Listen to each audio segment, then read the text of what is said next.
You see how important this little exercise was? It's quite difficult, isn't it? Eh? To listen without interrupting when somebody's saying something that you desperately want to learn more about. But that's the kind of empathic listening skill that we want to try and use throughout the next couple of days. Because we've got people from 10 different countries here, from different professions, from different cultures who think differently, have different value systems, and sometimes explaining our case to somebody else is not that easy. And we have to really seek to understand where everybody else is coming. So we don't always speak the same language because we have our different professional cultures. So this little exercise helps us to practice the empathic listening and the talking. Hopefully mine is going to be a very straightforward presentation because it's just going to list out the different normative documents that speak international standards or into smallholders' concerns.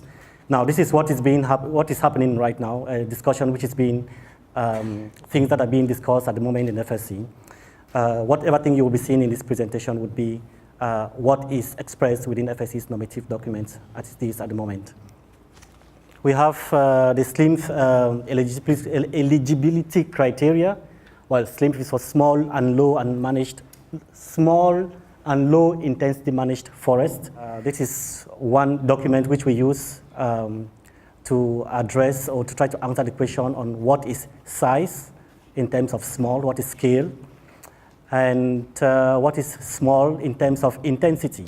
We have a number of them. There's also another one on group entities. There's also another one on chain of custody, labeling, and the most recent one is the guideline that we have on the big word, scale, intensity, and risk.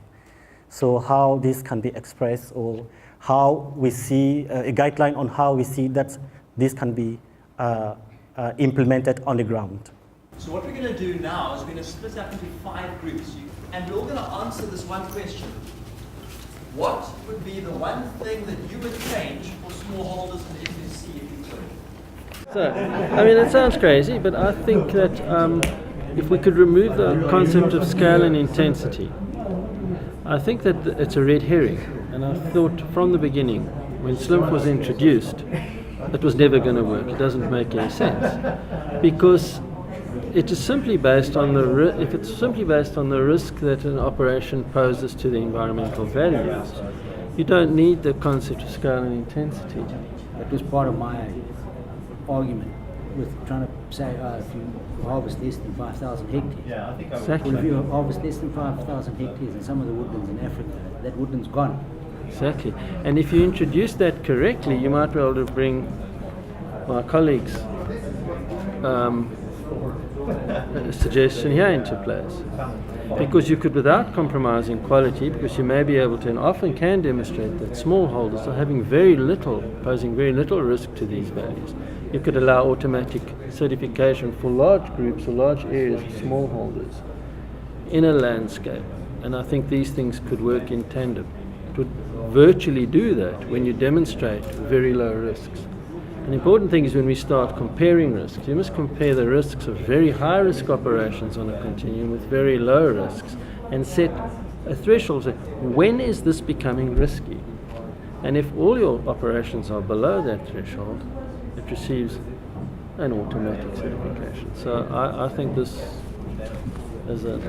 these are 2 serious suggestions. But these cards are going to be used as data for the World Cafe session that we have on Friday. Mine is throw away or prove this perception that certification is very hard for smallholders. I think this domestication is really more flexibility around developing national standards. One of the big challenge with group scheme certification is the cost.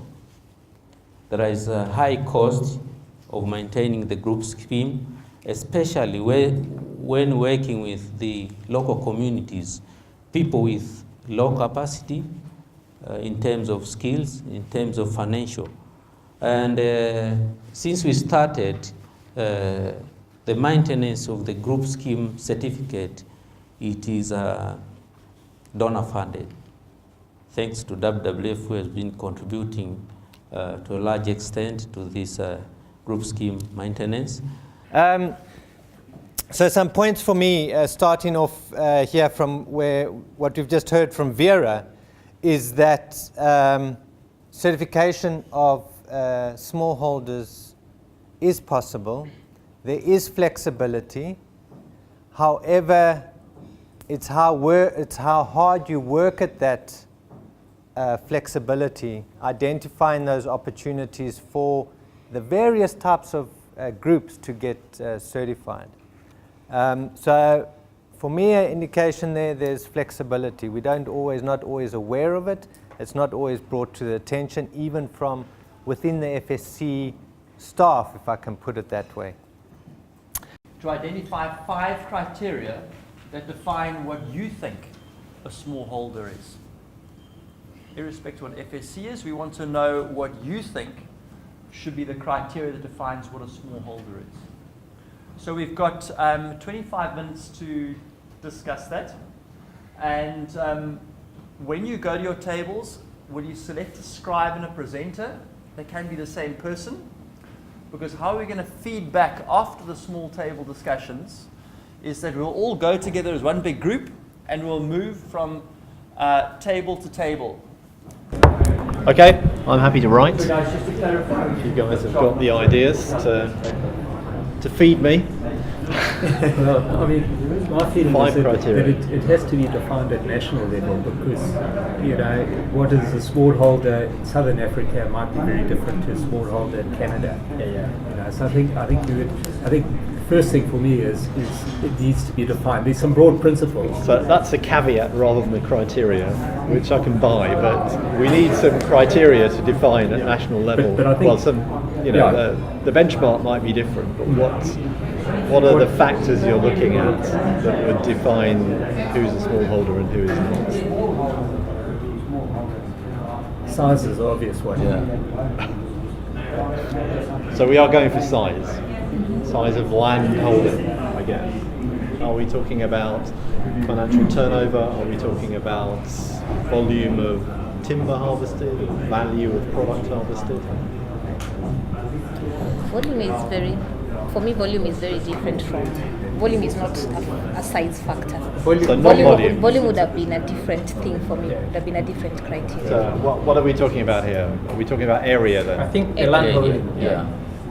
I don't know if it fits under the same criteria, but I mean the thing we've struggled to explain clearly is there is a significant difference between even a modest 100-hectare operation where there's a commercial intent and there's title from community subsistence farming where there's very little land rights, it's tribal environment, subsistence. So I think it might be size, but I don't know, I'm just trying to think how to word it, but commercial intent or tenure structures has to talk to what a definition of a smallholder is, or at least a category of smallholder. This concept of owner-manager seemed to be useful.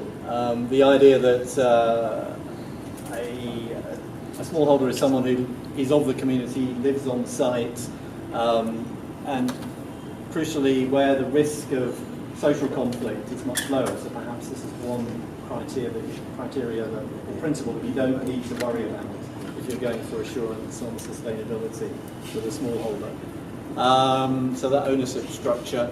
Capacity, I think the other group have touched on. Technical literacy is limited, but also the financial capacity. So that might be reflected in terms of the income or turnover of the smallholder, or access to external financial services. So that's not just access, but possibly the capacity to effectively service a commercial loan wouldn't be there. That would define a smallholder. Size is always useful. Size in terms of land holding, size in terms of volume of production. So one other issue that we just touched on at the end in the discussion was perhaps one definition of smallholders would be growers who are producing way below the potential for their piece of land. It seems to be common across the world with all commodities. Smallholders produce at a rate that is 60, maybe 30% of the potential of land. So that might be a useful criteria as well. There are market expectations here. Many certification schemes, FSC included, refer to HCV. Also, companies increasingly are adopting policies, codes that talk about protecting HCVs, managing HCVs in the context of their suppliers. So that could be HCVs prior to development, HCVs, monitoring them, maintaining them after development. And of course we want consistent standards across all supply chains on how the HCVs are defined and managed. So all of this is difficult for a smallholder to get to grips with, for sure. So how does a smallholder deal with this stuff? First of all, the guidance and the methodologies that are there within the standard for responsible palm oil production, the Roundtable for Sustainable Palm Oil Production. They're geared to large producers. They're not written for smallholders. There are lengthy checklists, there are long explanations, there are various supplementary documents. Most group managers are going to struggle to deal with these. If you need to bring in a licensed assessor, then the costs are prohibitive for smallholder groups, even if there are fairly large groups. There's liability for compensation under the remediation and compensation procedures within RSPO anyway, after a cut-off date, and with FSC that's 1994, I understand. So most smallholders have started producing after that date. Even with RSPO it's 2005, and there are many smallholders who are effectively precluded from certification because of the ambiguities and the uncertainty over their liability for compensation. Of course, there's a lot of information gaps in terms of what reaches smallholder groups. There's a lot of capacity gaps as well, both for the smallholders and for some of the agencies that are trying to support them. Some of the social NGOs that would like to help smallholders access these responsible supply chains. Farmer-to-farmer organisation is often not what it might be to facilitate the process of HCV management and assessment or certification generally. 6.1 says you need to identify your environmental values. Now, we're saying in a production system, we're not going into a national system and looking around for values. We know what those are. So we listed environmental values actually equaled ecosystem functions. And that's a long story, but if you really study it, put the ecosystem functions up there and said, okay, let's see which aspects of our management are affecting which ecosystem functions. And that gave us a very interesting profile, because now when you pick up the standard, you're not confused. What sort of forestry are they undertaking here? It's plantations and it's affecting. Yeah. Okay. So that's what that risk assessment was for. Okay. Then the second question was, what could have been explained more clearly was, when you looked at the final assessment of the communal area, we saw three environmental aspects which actually have more than a negligible impact, and those are the three which would require, and there's indicators, those are the list of indicators that would be required if you were certifying that you'd have to go on the ground and check. Only those three aspects. There's also a social risk assessment which looks at the social aspects, so there may be health and safety issues there and one or two legal aspects. But the list went from a few hundred indicators to a very short list of indicators that you would have to check on the ground. The rest of the indicators are satisfied through the risk assessment process, proxies and landscape level assessments. So it's not something that you engage with the growers on. Steve, for me, what you did is actually what FSC is asking. The problem I have currently is it's not done. It's not done by certificate holders. Auditors are not trained to look at risk assessments properly. So risk assessments that have been done existing are garbage. The auditors don't trust the risk assessments because they're garbage. So they get ignored. So my real question is, if I look at it, how long did it take you, first of all, how long did it take you to do the risk assessments?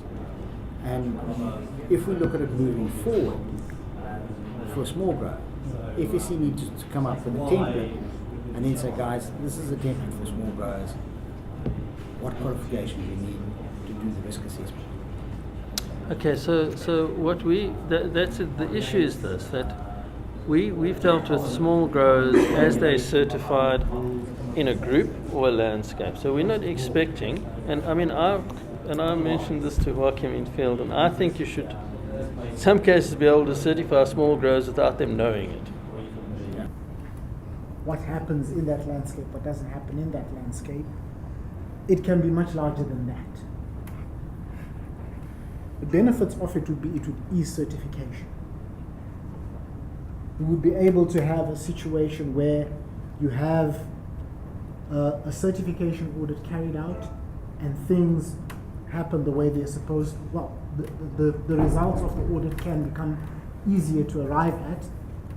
You would have a situation where you have less audits being necessary. Am I making sense? I think I've also covered landscape level certification there. In terms of assurance, you're now talking about the quantity and the quality of whatever product it is that is being certified. You have better assurance when you have got a situation where audits are being done on a landscape level. Yes or no? I don't know. It is then possible to share the benefits of that certification audit, but also the risks and the costs can be shared, which means the cost that can be incurred by a single member of that landscape can become lower. The risks, they may not be lower. You may actually end up with a situation where if the risks are not managed well, you may not achieve what you want to achieve at that landscape level. Okay guys, yeah, important day today. This is where everything kind of comes together. So we're halfway through our workshop. We're going to have some presentations this morning and then have our World Cafe session, which is the real engine room. But just to reflect on yesterday, I wanted to have a 20-minute session which kind of focuses our minds, forces us to think back through yesterday, chuck out the clutter, and answer this one kind of question. What is the one critical point that made an impact on you from yesterday? My take is that we need to crystallize, like the facilitator said, a definition of a smallholder.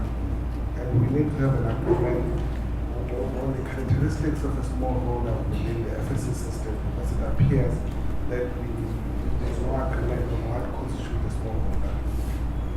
But also we need to simplify the certification process, not because we want to look like others, but because it's good for inclusivity of smallholders. Also, I'm still unclear about how it could work. I really like the idea of the risk assessment basis when looking at smallholder certification and auditing process, to be able to define or identify areas where we know we need to focus on maybe be a bit lighter on area where we know there might be no issues. So the whole risk assessment process, although it's still very vague in my head how it could work, I think is a very good way of thinking about it. Somewhat allied to that, my takeaway from yesterday is FSC are facing quite a significant challenge. Working through what a group scheme is, I think I understand it better, and I think that Steve's point is it makes a lot of sense. Even working through, can you differentiate risk, is very logical, sensible, and I think there are ways to do that. What I think is the challenge for FSC is perhaps FSC's experience is it is extremely difficult or impossible to get the whole world to fit into one box. So having a group screen that's sensible, having a risk assessment tool that lets you draw some conclusions, it's not particularly useful unless the follow-through is, and therefore these standards apply, or we are flexible in how we deal with those entities like smallholders that don't fit in a traditional description of forestry operations. So I think that's a big challenge for FSC, because it appears from the uninitiated that would be new territory. Designing a new certification system, and I won't say the word smallholders either. But we've listened to what you've said, starting from yesterday, the one thing that you want to change. We've listened to what came out of the workshop yesterday. We listened to what came out of the reflection session this morning, and we designed 4 questions for this World Cafe. And how it's going to work is there's 4 questions and 1 question per table. And we'll have half an hour at each table to discuss each question. Then I'll ring a little bell, and then we'll all move around to a different table. And we'll do that 4 times, so everybody will have the opportunity to discuss the question and answer it at each table. So what do we do with these outputs? What process can we all be involved in going forward? And at the end of the day, we are satisfied, and we have a process and a system that we all desire to see. How do we take the process forward and drive it to the final point with all of us involved? Not leaving it to FSC at this point. How? So I think that's what the question is about. I open it to discussion. If you understand it differently, that's okay. Or if there's any question, we can first discuss those and then come to a common understanding before we start noting down. And I will be noting the bullet points, so precise and to the point points that will be able to present to others.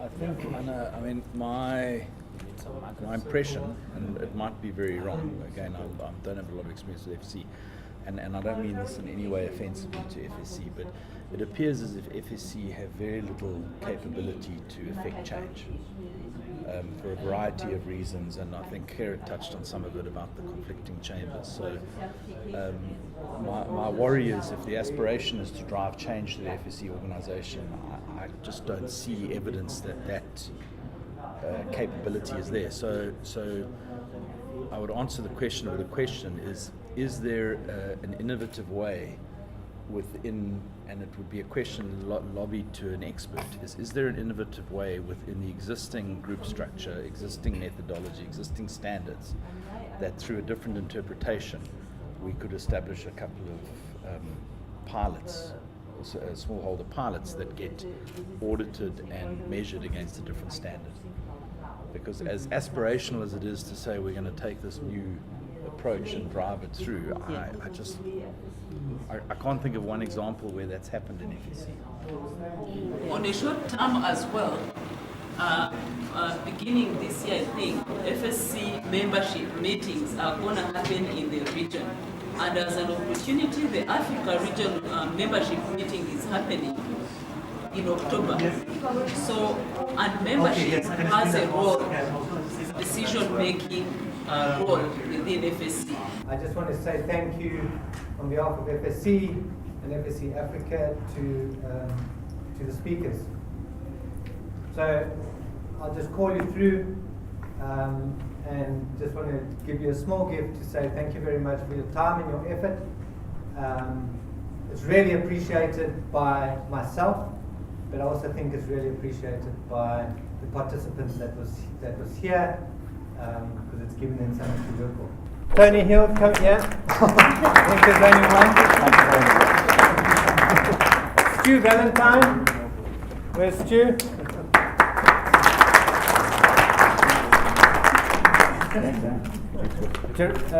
I need to get this right.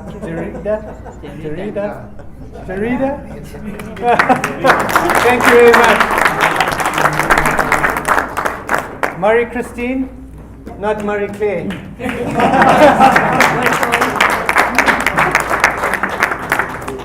Gordian here.